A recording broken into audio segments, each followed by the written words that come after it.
Hi, my name is Gerhard Schwander and welcome to Selling Power TV.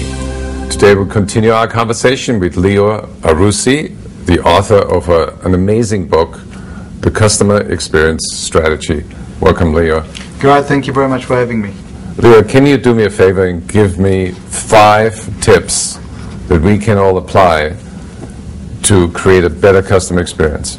Sure. Gerhard, it starts with the very basic thing. When you rush to do customer experience, try to pause for a moment and ask yourself, what problem are you trying to solve? I've seen variety of activities in the name of customer experience that were absolutely not based on a business problem. Make sure that you understand what the business problem is, and to the degree that you can, actually quantify the impact of not delivering customer experience. It will help everybody in your organization to buy in and commit resources and investment. The book has a complete chapter with case study and examples and formulas around the economics of customer experience. Find out what are your economics and therefore why you want to do it. I would say that is a foundational element that every organization needs to do. Leo, what's number 2? The second thing that we need to do is we need to break the silos.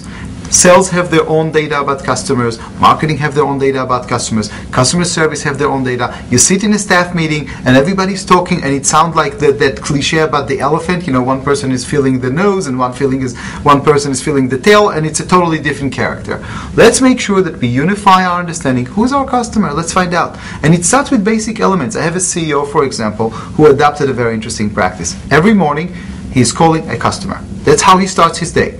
No staff meetings, no emails, he's calling a customer. There's a little bit of challenge with that. He says to me, 50% of the time they hang up on me because they don't believe and they think it's a prank, but that's how he started that. It sets his mind to starting with the mind of the customer. Another great example, in a very, very simple way, your call center is recording calls today.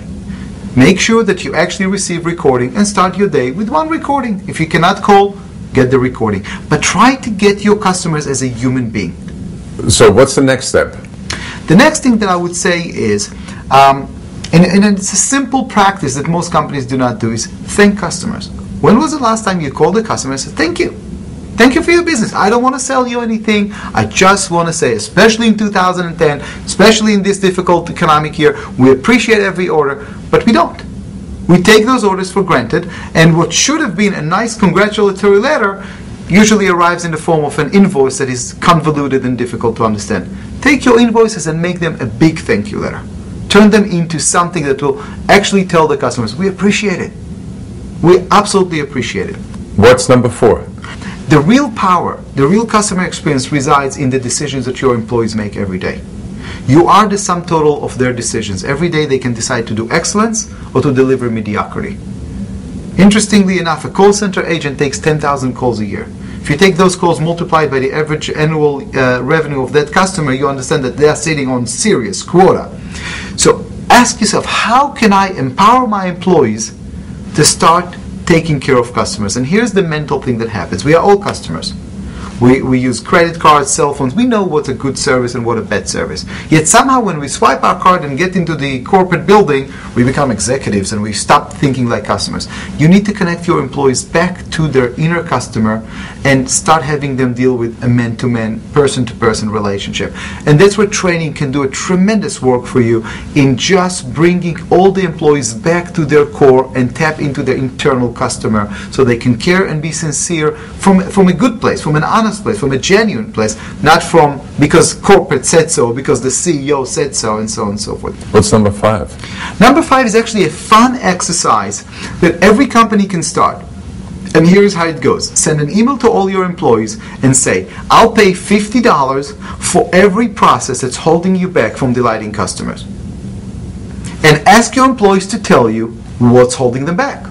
You'll receive a beautiful list, and you can prioritize the things and start cleaning up the path so your employees can run as fast as they can to delight customers. In your book, you have an idea with a Porsche. Can you explain that?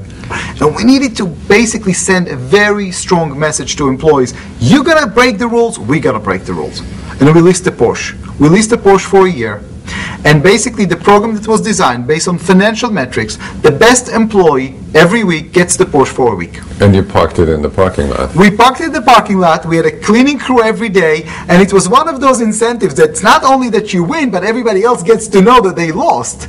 And every week the competition just got more intensified. I actually did something a little bit nasty. I sent a card to all the spouses of the employees with a picture of the Porsche saying, your spouse can win this Porsche if they'll work a little bit harder. So you get to drive the Porsche for a week. They get to drive the Porsche for a week, but we wanted the spouses to add more stress to this. Come on, you get to win it.